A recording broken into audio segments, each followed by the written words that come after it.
Francesco, how are you? I'm good. How's it going? Nice to meet you. Nice to meet you. Ciao, I'll take off my shoes. Sure. Should I take off my socks? As you prefer. Nice place. Yeah. Nice. Good. Nice to meet you, buddy. This is great. I give you the COVID so we can shake hands. Okay. COVID treatment. Are you getting the vaccine soon? Not yet. Shooting it raw? Yes. Shooting it raw. Back in the day, I was a little bit more serious on photography. There's a time in which I played with the darkroom and I was trying to be a little bit more serious. And I like in those days we had film, which I thought it was a little bit more challenging because you had to get it right. Otherwise you have, any cost money is different than today. After that, I became a little bit lazier, if you want. So it's more a way to capture memories or travels. And nowadays, I use it as a reference because if I go traveling and I want to make a painting about a destination where I've been, sometimes I will go and check, the photos. Maybe some memories come up, or I can remember certain colors or moments. Mm-hmm. So it's really a recording tool right now. So I was going through the other day as we talked to clear a little bit my computer is really full of stuff and I need to select a little bit. I got so many photos and I need to become a little bit more organized in a way. What I love about this format is we don't know each other. Yeah. And in a way, it's like we're just meeting. So you invited me into your house. Thank you very much. Your place is perfect. Thank you. Right? Clearly an Italian lives here. It's fantastic. Okay. I love it. So you sent me some images and I love that everybody sees the world differently and everybody kind of interprets the world differently. And I fill in the blanks when I see your work and people will fill in the blanks when they hear you speak. Mm-hmm. And that's a different introduction to actually seeing the images, which hopefully this will get people to go see the images. Mm-hmm. Let's dive into the first one and then we'll just see where we will come out, because you clearly have a style, an approach, a methodology, whatever, that I can see is very, very powerful. The first image, when I look at the sort of the metadata or whatever, it says it's you made it with a Leica. Is that a Leica? The photo? Yeah, the photo of the painting. I have a Leica. It's not the fancy ones made in Germany. I think it's made in Japan, which still is good. Sounds pretty good to me. Of course. But I like the camera, although it's an old camera. What I like is it keeps the line pretty straight, which is an important point when you have to take a photo of a painting because it tends to go in all directions. Of course. And the colors are pretty true. Sometimes some of the other brands, they would, push a little bit the colors too much. So I prefer to have something very true. And then if I have to tweak it, I will tweak it in Photoshop later. A beautiful entrance to or introduction to the actual image. So I love talking about the images. Yeah. Okay, so it's it looks like mixed media. So painting as well as collage, or no? Yeah, it's a total mixed media in the sense that first of all, I specialize, if you want to use that word, in cityscapes and landscapes. So I wouldn't paint people or other things or abstract. Yes, it's a true mixed media in the sense that I use a little bit of everything. Like mainly the base is acrylic. Mm-hmm. I do use a little bit of oil, although, because we're here in Hong Kong, it's very humid. Yeah. The oil will never dry. You can touch it a month later, go to the sofa and find, a spot or something. So it's more tricky, the oil, but I've used it in the past. I do a lot of collage. So I collage cutouts from magazine and then, glue them into the painting. I use inks. I use wax pastels or different type of paints and things. So yeah, a bit of everything. So somebody who's never been to Hong Kong, you came to Hong Kong what year? I came in the very, very end of 2005. Let's call it 2006. Okay. It was this end. Right. 2 days before he ended. Now, so in this particular, so here, this is what I see. Okay. So first of all, I love your training or whatever has really given you a sensibility of color. So you know how to use color. So when somebody looking at this, it's essentially a play of blues and blacks and whites. Yeah. And there's a bit of other color, but fundamentally you're looking at a mash of Hong Kong Island with a skyline. And I could see, if you like to do cityscapes, why Hong Kong would be a great source of inspiration. Yeah. Yes. So you essentially, at the bottom fifth, you've got roughly the hint of the Hong Kong harbor, so the blue of the water, and you've got some boats. And then you've got the kind of very flat-looking tall buildings from the Bank of China Tower to all this stuff. And then behind, in almost black, you've got the hills of Hong Kong with trees. And you have some messages. You've got the planes in the sky. You've got it's all in the art, sort of in almost like as a cloud. You also have other text, some Chinese characters, mostly non-Chinese. So before coming to Hong Kong, did you do these cityscapes or? I did. Although if I showed you, they would look a little bit different. Oh, so before coming to Hong Kong, I was based in London, and I did paint cityscapes of London. But I think they were more... I was based in South London, which had a special character. I was more focusing on some of the characters populating the area, even animals, foxes. There's a lot of foxes in South London. Here, obviously, in Hong Kong, this kind of skyline is more prominent. It's in your face. Yeah. You see, it's not like London, which is a very low height city, very spread out. Right. So, of course, this was very obvious. And I think the style changed a little bit here when I came to Hong Kong, for sure. So take us back into your process of why painting. Why? Yeah. I should mention that by training, I'm an architect. Ah, okay. So maybe the obsession that you see with buildings and city comes from my profession. I work as an architect in London and here for many years until February 2017 when I decided to dedicate myself entirely to art. So, a lot of my working career, if you want, it was, about designing or looking at building. Where did you study architecture? I studied in Milan and a little bit in London. Okay. So many questions. I love this stuff because it's a very strange conversation, right? Yeah. Like bring somebody into your house and say, okay, let's talk about your aesthetic. Let's talk about what brought you to here. Yeah. And so you trained as an architect. Yeah. Now, Hong Kong being Hong Kong, it's the Jerusalem of architecture in a way. Like, you know what I mean? It is. Okay. So when I hear people talk about the Italian mindset towards art, I kind of feel like it's a cage. You know what I mean? Like, 'cause it's like in Israel. In Israel, you can't make art and not reference the religiosity of the place, right? It's just religion is everywhere. Even if you're an atheist, it's like you're stuck in that cage, right? Yeah. Italy, you've got baked into the whole culture is the whole history of artistic development, of philosophical development, of the whole history is just kind of on top of you. And maybe not a cage, more like a leash. Like you can't escape it. Maybe that's why I decided to get out. Yeah. Well, okay. So then when you go from Italy to London, which has a rich history as well, and you're studying architecture with folk, which is, a very kind of applied art.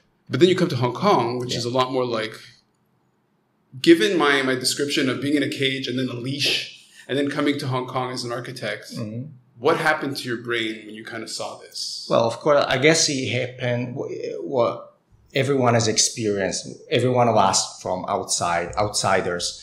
And there's an overwhelming sensation for sure, because, you have the energy of the city, which is everywhere, the noises, the sounds. You got these massive buildings, beautiful buildings. You have the culture of the place, different cultures all together. And the way that I like to encapsulate a little bit, I think my main message, other than energy, vibrancy, is, the beauty, for me, the beauty of Hong Kong is a combination of the man-made beauty marrying the nature-made beauty, because there are not many places in the world where you have these amazing buildings and you have water, hills, crazy hills in the background. How many places like this? Maybe Rio de Janeiro, but the buildings wouldn't be as good as in Hong Kong, or I don't know. I don't even know. Well, I don't even know. We're a kilometer away from my office. And at night, sometimes I'll meet friends and we go into the hillsides in this painting. Yeah. And we go catch cobras and Burmese pythons and see porcupine, and it's literally 500 meters above, wild boar, like as you say, it's amazing. Yeah. What about the cobras? I'm hoping not to meet any. I met wild boars. Okay. I'm not so excited about meeting cobras. You have to go look. They're afraid of you. They're terrified of you, right? Yeah. So you have to go looking for them. Yeah. Hong Kong has more than, I think, 50 or around 50 species of snakes, and some very, very dangerous ones. This is a piece of information I was about to know before this conversation. No, but look, it's part of the I think anybody who's been out here is going to be dazzled by it. Yeah. So do you feel like it's detached from a certain kind of traditional anchor, in the way like in Italy, if you're going to do something really crazy, people are going to look at you like, hey, wait a second, how does this fit into the historical? Do you think am I making that up, or? I don't know. To be honest, I am not super familiar with the artistic scene right now in Italy. So I'm sure there are people doing things, out there, or, there would be a little bit of a weight, like you say, from religion and culture. But I'm sure there are more, free thinkers nowadays. So Hong Kong is really kind of, so when I got here in 2003, I had a real frustration with how few channels and people there were to talk art and to talk aesthetics. Because then when people started realizing there's money in art, and in Hong Kong it's all about, it's about money, that opened up a lot of the conversations so you made the transition into being a full-time artist. Yeah. 4 years ago, you said? Yeah. Okay, 4 years ago. So I don't want to say how easy has it been or hard has it been? You don't look like you're hurting, but... Well, you touched upon an important point. There was a moment in which things changed a little bit. Traditionally, Hong Kong is a finance-based place. And I think in 2008, something changed a little bit because there was the recession. So I think the city was looking to find ways to diversify a little bit. You wouldn't want to put all your eggs in one basket. Sure. So bringing in art, bringing in music, other things, gives you a little bit more flexibility to be prepared for another crisis. Let's put it that way. Okay.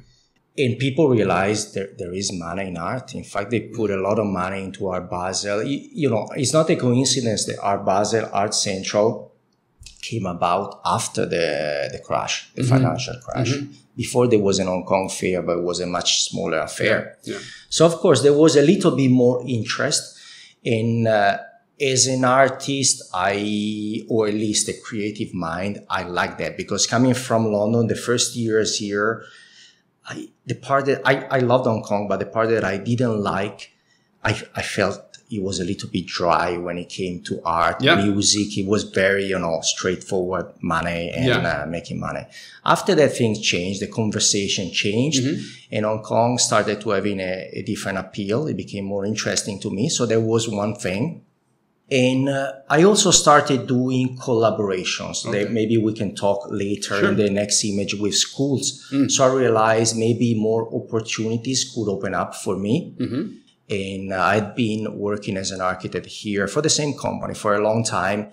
And towards the end, I kind of lost a little bit of interest in the final year or 2 years because most of the jobs happened to be in China at the time. Yeah. So suddenly all the conversation is in Chinese. Yeah. And I found myself doing and playing more important roles years before and just basically drafting things and not even talking to anyone after. So it felt like my career was going backwards rather than while other things were happening in the art department. And I thought maybe this is the right time to, dive in and see what happens. Cool.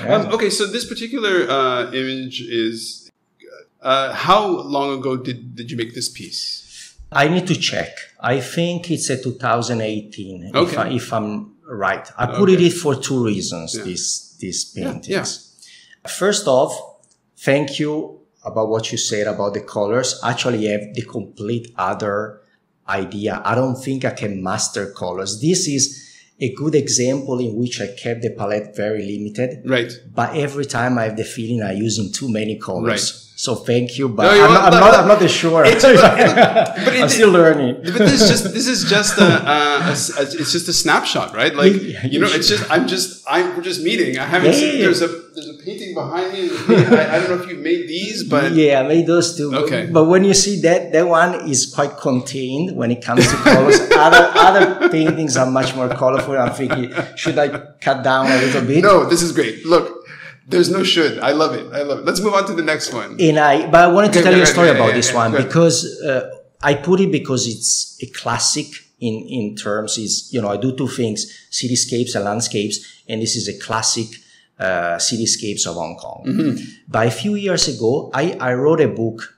I wanted to give it to you. I can show to you my copy because I gave away all my copies. Good for you. Well done. So no, it's okay. But I will show it to you. Okay. I can talk a little bit later about the book. Okay. So I did this book and I was trying to find a publisher and I couldn't find a publisher in Hong Kong because in Hong Kong I found basically printers. Right. You pay me a certain amount of money and I give you a bunch of books and I wouldn't know what to do with the books other than giving to friends, etc.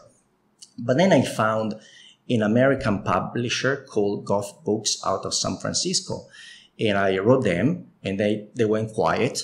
And then they reappear a few months later, say, hey, the chief editor, Mr. Goff, by the way, is in Hong Kong. He wants to meet you. Nice. So the guy came here, super nice guy, Gordon Goff, and he played my guitar much better than I will ever be able to. And we had a good conversation. And then he said, hey, I love your works.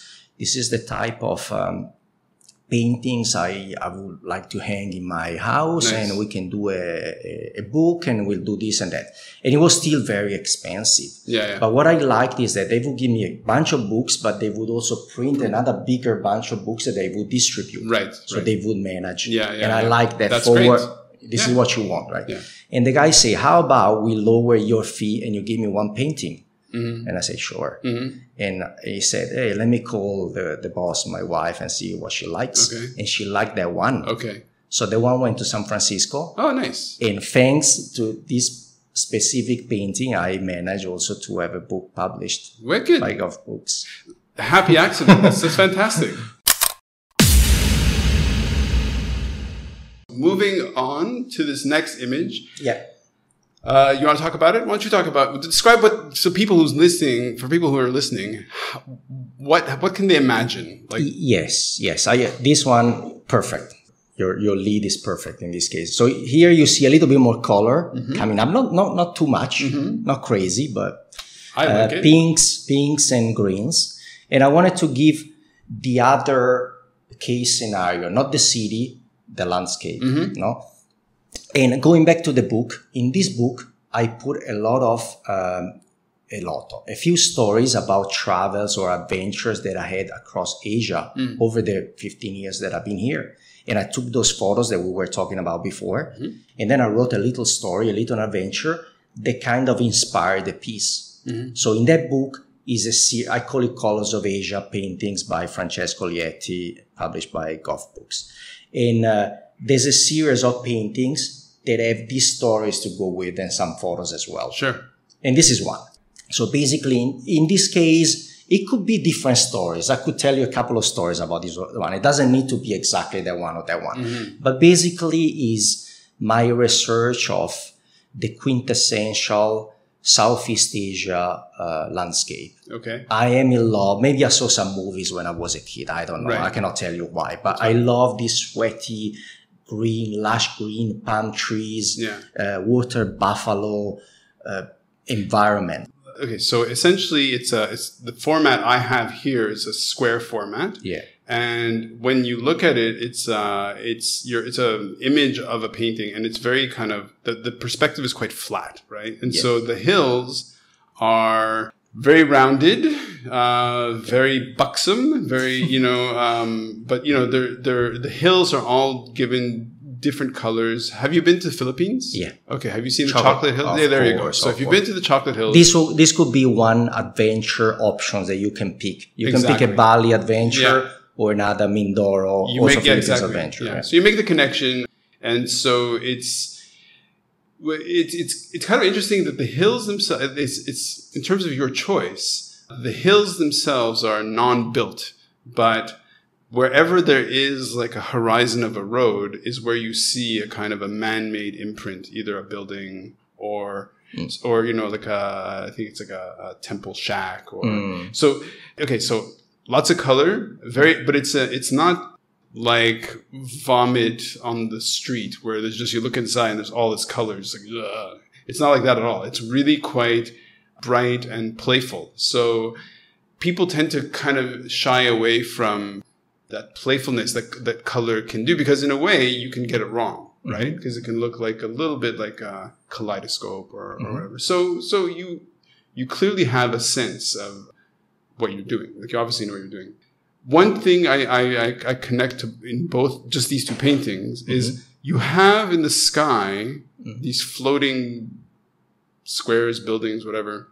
Have you thought about it? What's of course you've thought about it, but I've thought about many times. No, without of course. Coming up with any. Oh, you don't know? It's unconscious. Like why you make that choice, or? Yeah, the colors. To be honest, that one I haven't really figured out yet. Okay, I think it could be anything. It could be anything that you want. It could be a thought. It could be a cloud. It could be a reflection. It could be anything. But I don't have a clear answer for you on this one. This is quite. It's subconscious. You don't need it.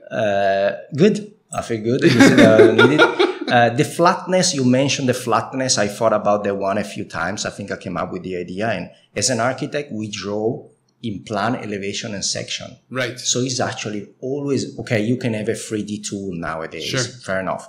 But generally, it's quite flat. We study the perspective, maybe because it's so complicated, we don't want to go there. And so maybe when I draw the building, I do an elevation exercise in my head. Right. And then through the collaging and the layering, I then give the depth to the building. Yep. So it's kind of counterintuitive the way that I try to give depth. The complexity is, I think I try to squeeze in all memories and details.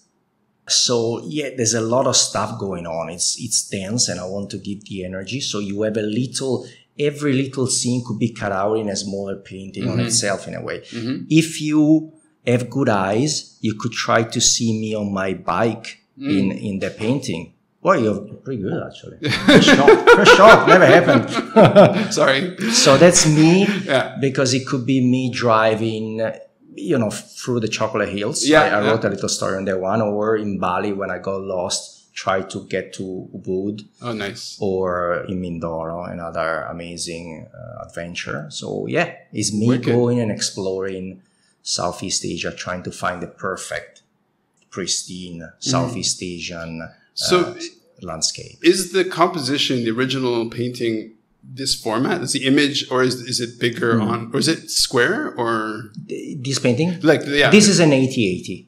80 centimeters? 80 centimeters. So basically it would be like a square of the painting that you see on the wall. Okay. The one that you saw before, it was also 80. Okay, got it. This painting on the wall, this is about Laos, but it's a little bit the same logic. So this is a place, it's called Van Vieng, down in Laos, where there's a river and So that's another story behind that one. And then again, another Southeast Asian that's wicked cityscape.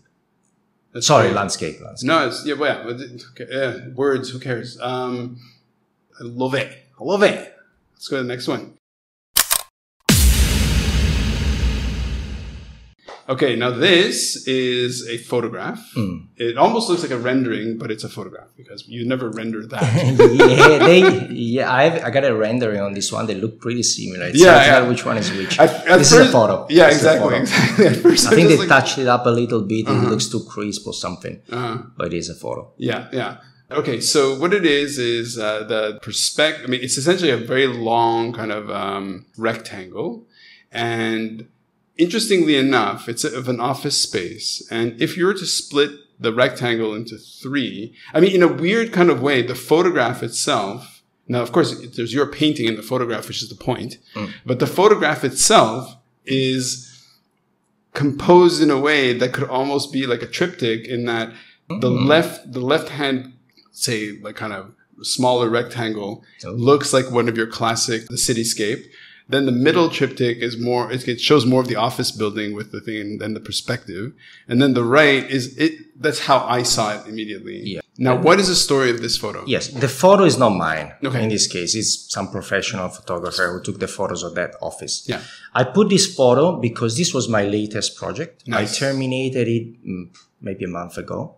And I like this because this is the most important office job that I did. So it was a commission by this company to do a big painting. They renovated their offices and they wanted a big piece for the lobby. This is all you see when you walk in, really. It's How massive. long is your It's massive. How this long is your 2 painting? meters by 6 meters. By 6. And it's actually a triptych. It's 3 big panels. Okay. Right. It couldn't go anywhere in that size. It would be too big. 6 meters, almost 20 feet for the Americans. Yeah. 6 long as this apartment. So what I had to do, I couldn't paint it here. It's too big especially for the lift. Sure. So I had to rent a space in Taiwan for a month and a half. Nice. And for a month and a half, I was just painting. Wow. Every day, I was just painting this, like a massive painting in front of me. And I loved it, to be honest. The view was discussed with the client. The client is a real estate services company called Cushman and Wakefield from Chicago, I think, originally. And like you say, I also go hiking. We were talking about before that you can be in Causeway Bay and I can be in Bremer Hill in 40 minutes. Yeah. And this is one of my favorite hikes, exactly above Bremer Hill, which is up there, and you have this beautiful view of the bay. Right. And they wanted an empty space here because they wanted to put their logo. Yeah. I wasn't that keen. I tried to, stop that by coming up with a couple of alternatives. Okay. When they pulled out the drill at the end, I closed my eyes for a second. That was fine. Actually, I turned away. They did a good job. Actually, it's not that bad. It looks fucking great. And it's their painting, so they are allowed to do anything they want. In the end of the day, I cannot be too possessive. Sure. The office looks beautiful. It's in a building called One Island East in Causeway Bay. Yeah. And the coincidence was that I worked for 10 years, 3 floors above here. Okay. So it's the same building, just a little below where I used to work. Right. And this massive painting is there. The client is very happy. Yeah. I had it was very interesting because I like to do more paintings for households, etc. But it's very exciting to do something for an office. It's a different format, the meetings that we had to do, and maybe I think my background as an architect helped me to understand where they put it, how big it is. I talked to the feng shui master, which I've never done before, so that's an extra challenge if you want. But everything went fine. And I put the image because my wish is to do more of these important commissions and works. Well, okay, so I was talking to the sort of the head or the director of the Swedish chamber. I think he's the one who kind of pointed me towards you, Christian, right? Christian, yes. And we were just talking, he was talking about how a lot of people, like in Sweden, there's this understanding that people work better if they're surrounded by an environment that's really welcoming. And in Hong Kong, it's very functional. It's all very much, totally fine. And it's changing, right? Yeah. People's awareness is changing. And I can imagine that on a subconscious level, when you come into work and that's what greets you, it's a very bright, playful, uplifting. It doesn't feel stuffy. It feels like a perfect Hong Kong day, you know, with the water, with the hills and the dynamic landscape.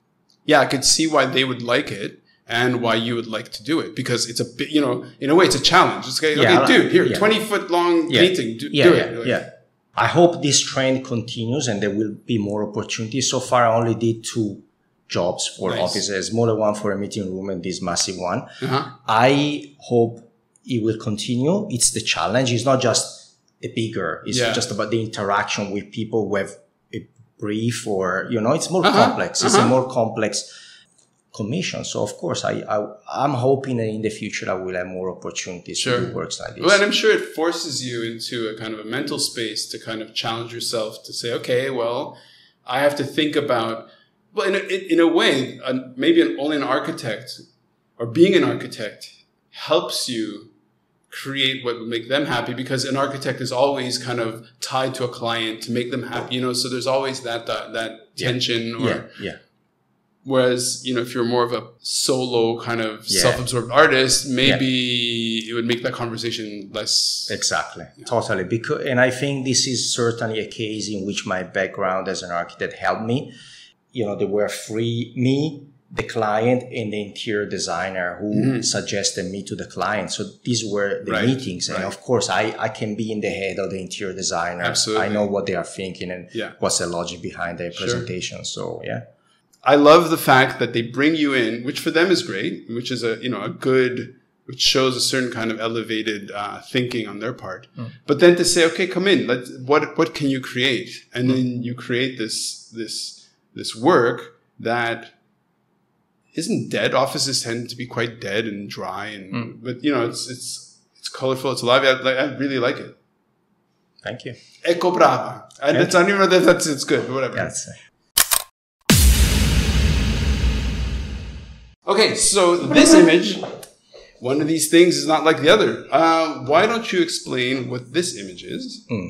When we were talking before, you know, some of the reason why I decided to then go follow my artist career, I realized back in the day in 2006, I already started doing collaborations with schools. Wow. So schools invited me to do what's called artist residency. I don't know if you've heard of those. Basically invite an artist to work on a project with kids generally. Wicked. So I'd done a couple already when I was still employed by the company of architecture I was working for, and I took holidays to do those jobs. Oh, nice. But then they started they kept coming, so I thought maybe there is an extra market that I can, you know, take a look at. And since then I did, I think 15 jobs, 15 artist residencies with mainly international schools, which normally have bigger budgets. They are a little bit more privileged. And I worked in Korea with a university in Korea. Oh, wow. I worked in Italy. I worked in Malta. Wow. And did a bunch here in Hong Kong, Hong Kong International School, both KELETs, 2 ESF schools. Oh, great. So this photo is one of those collaborations. This specific one is in Kowloon Bay with the KELET down there, but I did 15. So by choosing the photos that you sent to me, you're doing you spent a while thinking about which ones to send. You curated it, right? And so on some level, whether it was conscious or not, you chose an image that it's not especially in focus, but the content inside. So you have 3 girls that have similarly long brown hair in tied ponytail, pigtails, whatever. They're wearing these blue smocks over these pink dresses. You're kneeling and I guess you're holding paint in a small bowl. You're kind of just looking aside at this one girl who's kind of looking at you, and you can tell that she's got maybe a smile on her face, and you're just looking at her like, okay, what's going on here? And you have the backs of these 2 girls who are looking at you, so you can't see their faces, and behind is this very long. How long is this mural? This was, I think, 540. Okay. and 175 tall. Okay, 540, Tall 500. as tall as me, Okay. and almost 6 meters long. Okay. Almost. Okay, so another one. Yeah, big, yeah. big, also Right, big. right. And this was in the school? This is in the school, still hanging there. Wicked. So I've done 15, roughly that size. Right. And how long ago was this? This could have been either 2017 or 18, I can't remember. Okay. It's one of the first 5 collaboration, not the very, very first, but yeah. So I did a few like this, all big, and with different numbers of students, different mix, different ages. The biggest one was 1 month long. These are quite long residencies, maybe 3 weeks, sometimes 2 weeks. The biggest one was with the Hong Kong International School down in Perched Bay, 4 weeks. Almost 900 students. Wow. Or 800 students. Wow. Something that when they told me, I thought, yeah, we can do it. And then every day, I think I needed a stretcher to get me out of the school. I was destroyed. These are great kids, but they will suck your energy for sure. You have kids and Yeah. So very intense, beautiful. They taught me a lot. When we were talking about techniques before, I learned a lot from them. Nice. I must say, they taught me a lot. That's maybe more than I thought. That's interesting. And then sometimes I reduce the numbers. There's a sweet spot that I think is 200 probably. It's also very interesting to mix the ages. Right. Having small ones doing the first phase when it's more messy. Yeah. And then as you refine it, having older. Okay. I think the best year is what they call year 6. Okay. I don't know in the American Yeah. But anyway, they still have the spark. They have the technique. Maybe a little bit older, they become a little bit more, stiff or, although it can be also interesting to work with young university students, which I've done in Korea. It was also very interesting. So no limitations. You can do it with different groups. Right. And every time it was a fantastic experience for me. Wow. Okay. So your life here in Hong Kong is you're an outlier. You're a little bit of a weirdo. What's good about my podcast is because of the subject. Sometimes I speak to conservationists and I speak to other artists in residences. Like I've met a few artists who are some are commercial photographers and they're doing it's amazing. But you're an outlier in that you're a practicing living artist here in Hong Kong. How much of your brain is focused on, because in a way it's like owning a restaurant. Somebody who starts a restaurant, they love to cook. Yeah. But running a restaurant is more about running a business than it is about cooking. Yeah. Right? So how much of what you're doing, like how much of your brain is dedicated to your creative? Yeah. I see what you. Well, when I enter this as a business, like you're saying, I realize, being a painter, being an artist is not just about painting. That part, I loved it and I knew. I don't know about the rest. Suddenly it opens up many things that I have to do.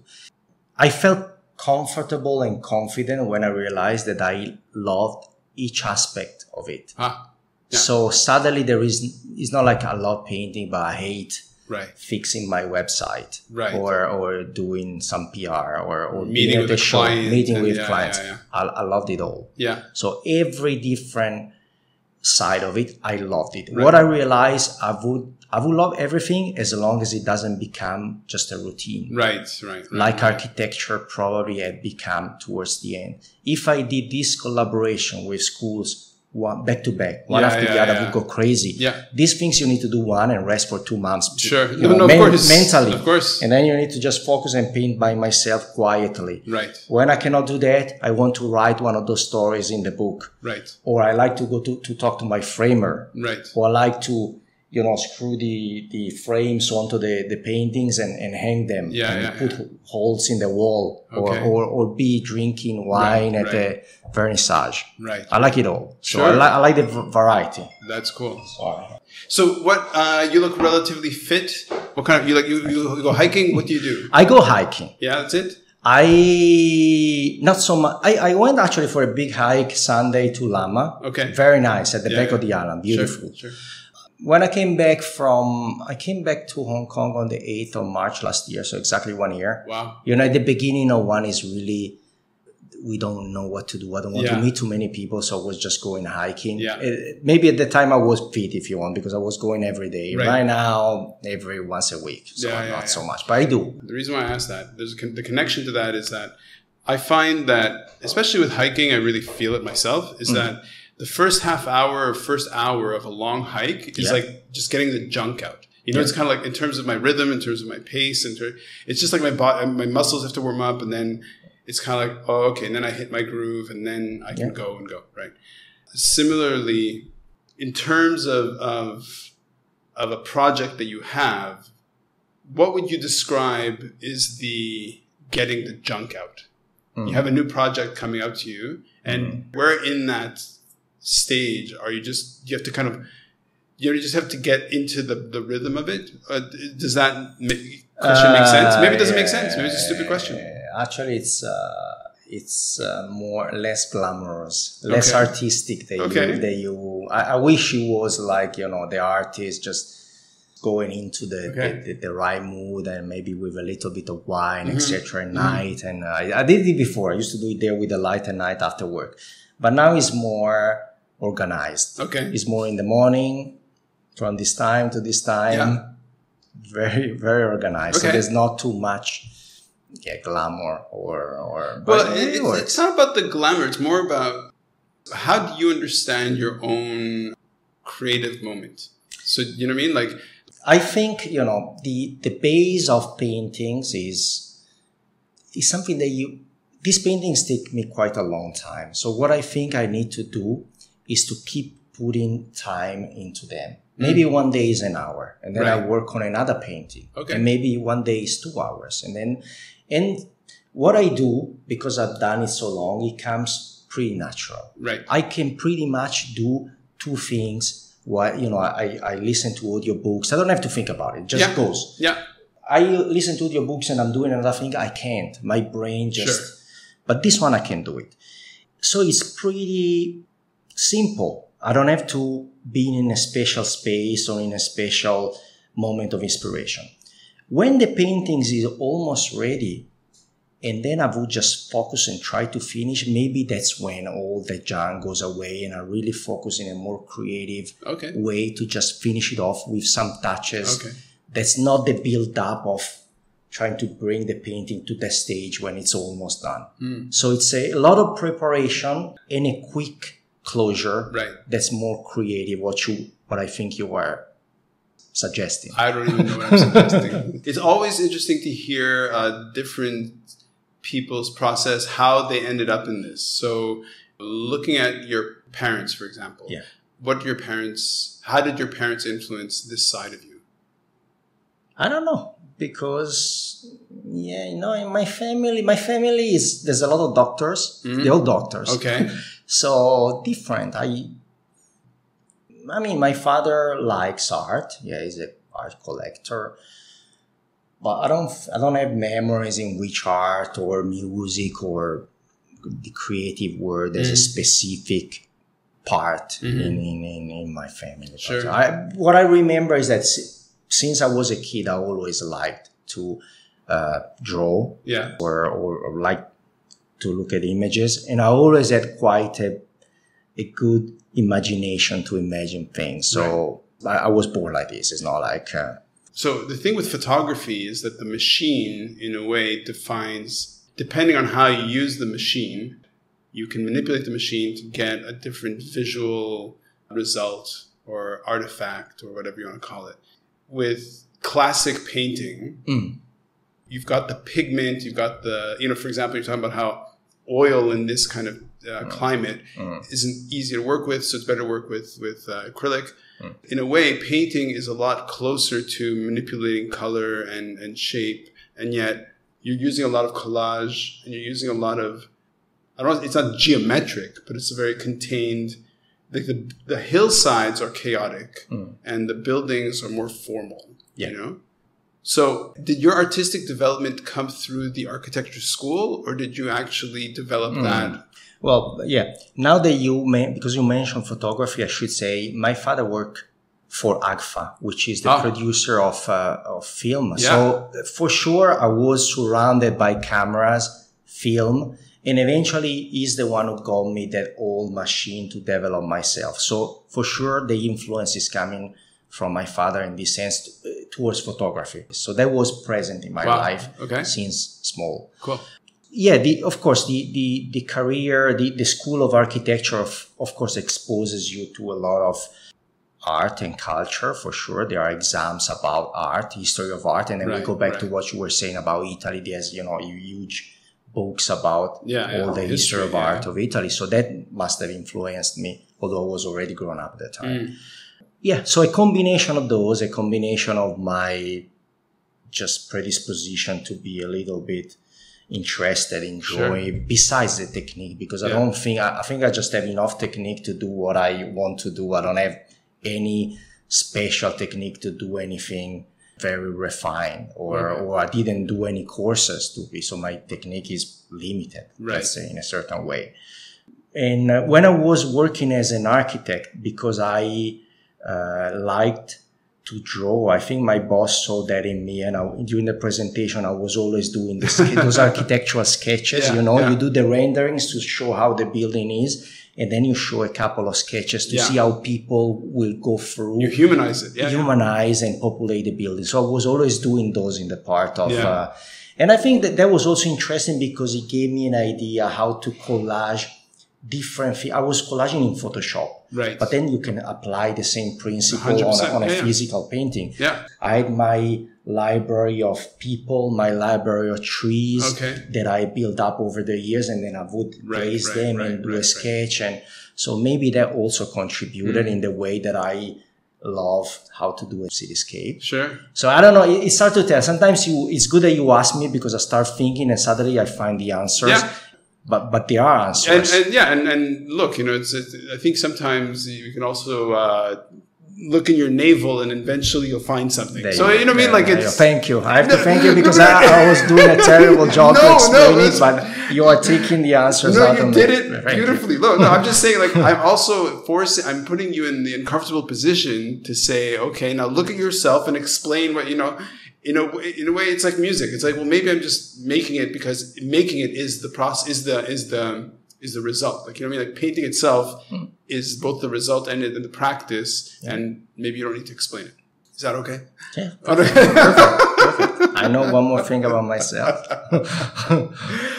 Look, dude, so people can check out your website, obviously. Yeah. So website is www.francescolietti.com. Yeah. Can check my social media. I can send you the links later. All be in the book, if anyone is interested, is on Amazon. Very easy to get. And I got a show currently in the Park Lane Hotel down here. Nice. So for the people in North America, London, South Africa, and Australia, just hop on a plane and come over. That's wicked. I love it. Thank you so much for inviting me here. Grazie. Thank you so much, man. There you go. Shooting it raw? Yes. Shooting.